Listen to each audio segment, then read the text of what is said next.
Good afternoon, everyone. My name is Paul Kale, and today for week 5, I want to talk to you about the knowledge about safe sex and how modern preventatives have contributed to the decline of teen pregnancies in the United States. Um, I chose this topic due to the fact that my wife is always watching documentaries that are relevant to the topic. So to get a better understanding of the topic, I wanted to do some research and discuss what I found with everyone today. So I'll be covering a little bit about teen pregnancy in the past, and then I'll move on to teen pregnancy and kind of some of the stats about it now. And then finally, I will discuss the factors for the decline of teen pregnancy in the United States and some of the things that we can do. So I'll start with teen pregnancy in the past. According to OxfordBibliographies.com, childbirth to teenage mothers in the United States peaked in the mid-1950s at approximately 10% of all teenage girls. I believe this is due to a difference in culture of the U.S. at the time. Men and women at that time were getting married at a lot younger of an age, and teen pregnancies or younger pregnancies were a common occurrence. So if you fast forward to the U.S. and where we are currently at now, the highest rate that we've seen in unwanted teen pregnancy was in the early 1990s, with a number of around 60 out of 1,000 women becoming pregnant. And within that number of teen pregnancies, 80% of it, or over 80% of it, was unexpected. So now that I've talked to you a little bit about teen pregnancy in the past, let's talk about what teen pregnancy is like now. Teen pregnancy has become much better statistically in the U.S. and has been on an amazing decline since the creation of long-term preventatives, the creation of sexual education within the public school system, and with the preventatives being more easily available to everyone in the public. But America, unfortunately, still has the highest pregnancy and birth rate compared to the other teens in comparable countries.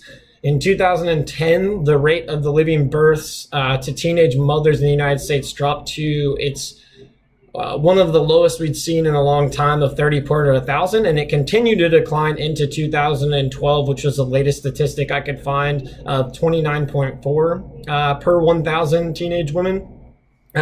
We almost double that of Canada and the UK and quadruple that of France and Sweden. It's also stated that at our rate, it has not declined as steeply compared to the other countries. There's multiple factors that go into that, but the U.S. is marginally higher than all other comparable countries by a pretty big percentage.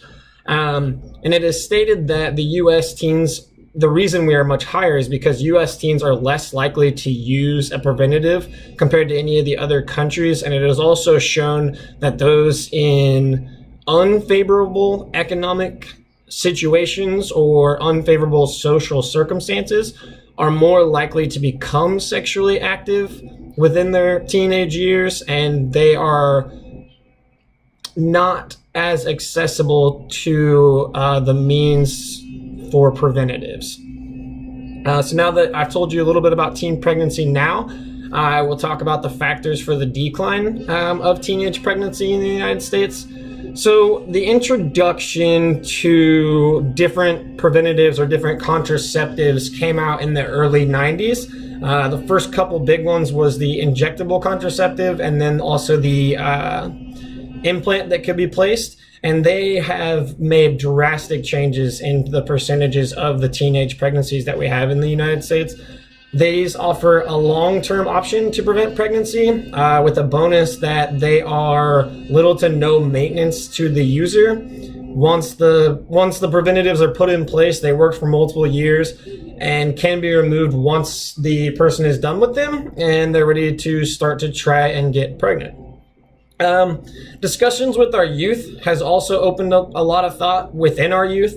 It gives them the opportunity to understand more about being sexually active, and it has attributed to the decline in teen pregnancy because it has increased the amount of people that are just remaining abstinent. And this to me is a pretty good stat, not only because it prevents teen pregnancy, but I would assume that it also allows the youth to have more knowledge on the risks that can happen with unprotected sex.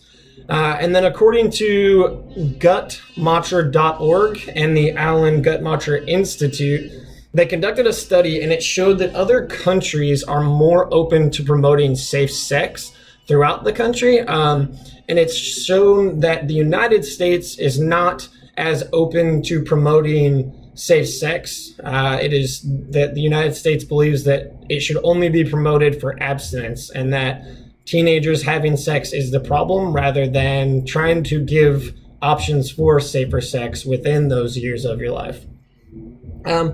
So I talked today about the knowledge about safe sex and how modern preventatives have contributed to the decline of teen pregnancies in the United States. Thank you.